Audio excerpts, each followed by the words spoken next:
Imagine करो तुम्हारे पास एक ऐसा यूनिक आइडिया है जो दुनिया बदल सकता है, पर जैसे ही तुम अपने आइडियाज लोगों के साथ शेयर करते हो, वो लोग तुम्हें विलन डिक्लेयर कर देते हैं। तुम्हारा अलग होना उनके लिए एक थ्रेट बन जाता है और तुम्हारी इंडिविजुअलिटी उन्हें अपनी बर्बादी का कारण लगने लगती है। अब सवाल ये है, क्या तुम उन लोगों के अगेंस्ट खड़े रहोगे या उन्हीं के रंग में रंग कर अपनी गेम खेलोगे? रॉबर्ट ग्रीन का लॉ 38 कहता है, think as you like but behave like others.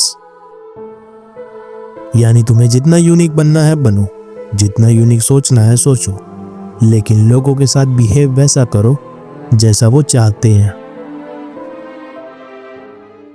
19वीं सेंचुरी की शुरुआत की बात है। ब्रिटेन में स्लेवरी चल रही थी, जिसमें अमीर और पावरफुल लोग कमजोरों और गरीब लोगों को अपना गुलाम बनाकर काम करवाते थे।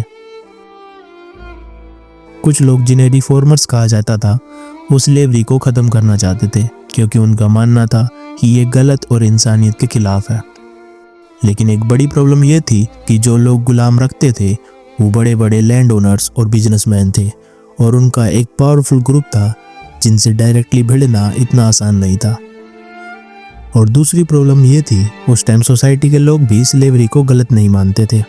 उनके लिए किसी की गुलामी करना एक नॉर्मल बात थी। ऐसे टाइम पर अगर रिफॉर्मर्स डायरेक्टली कहते कि स्लेवरी गलत है, तो लोग उनकी बातों को सुनते ही नहीं, बल्कि उनके खिलाफ हो जाते। इसलिए रिफॉर्मर्स ने यहाँ लॉ 38 का यूज़ किया। उन्होंने मोरालिटी के मुद्दे पर बात करना ही बंद कर दिया और लोगों को एक नए एंगल से समझाना शुरू किया।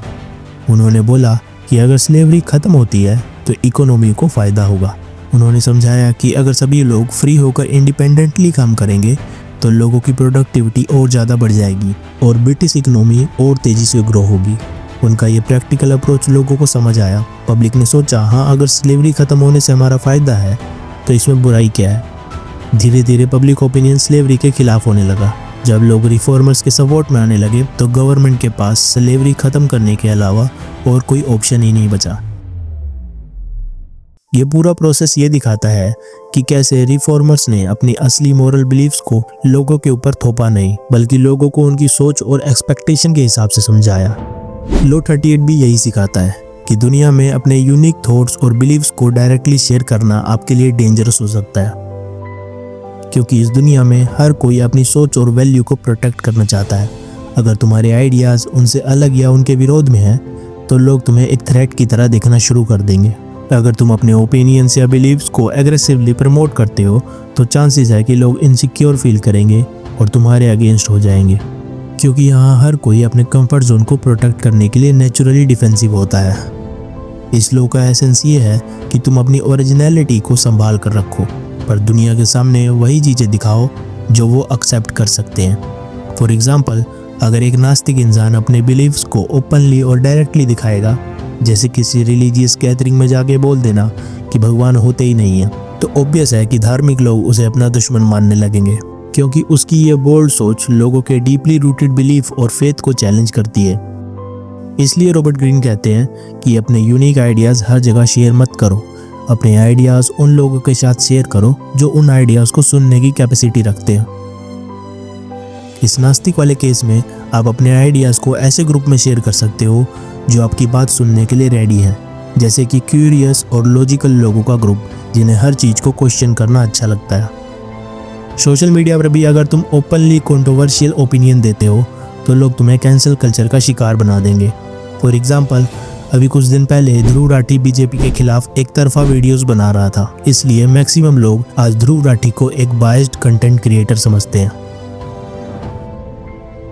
दोस्तों, जिंदगी एक चेस के गेम की तरह है, जहां हर चाल तुम्हारे इरादों को रिफ्लेक्ट करती है। अगर तुम अपने मोहरे समझदारी से चलोगे तो तुम अपने गोल्स तक आसानी से पहुंच जाओगे, लेकिन अगर तुम अपना टाइम और एनर्जी इस चीज़ पर वेस्ट करोगे कि जैसा तुम सोच रहे हो वैसा ही बाकी लोग भी सोचें, तो दोस्त, इस दुनिया में तुम्हें बहुत गालियां खानी पड़ सकती हैं। वास्तविकता के साथ जागो। इस श्रापित दुनिया में चीजें ऐसे नहीं चलती जैसे आप चाहते हो। आज के लिए बस इतना ही। मिलते हैं नेक्स्ट वीडियो में एक ऐसे ही थॉट प्रोवोकिंग और फैसिनेटिंग टॉपिक के साथ।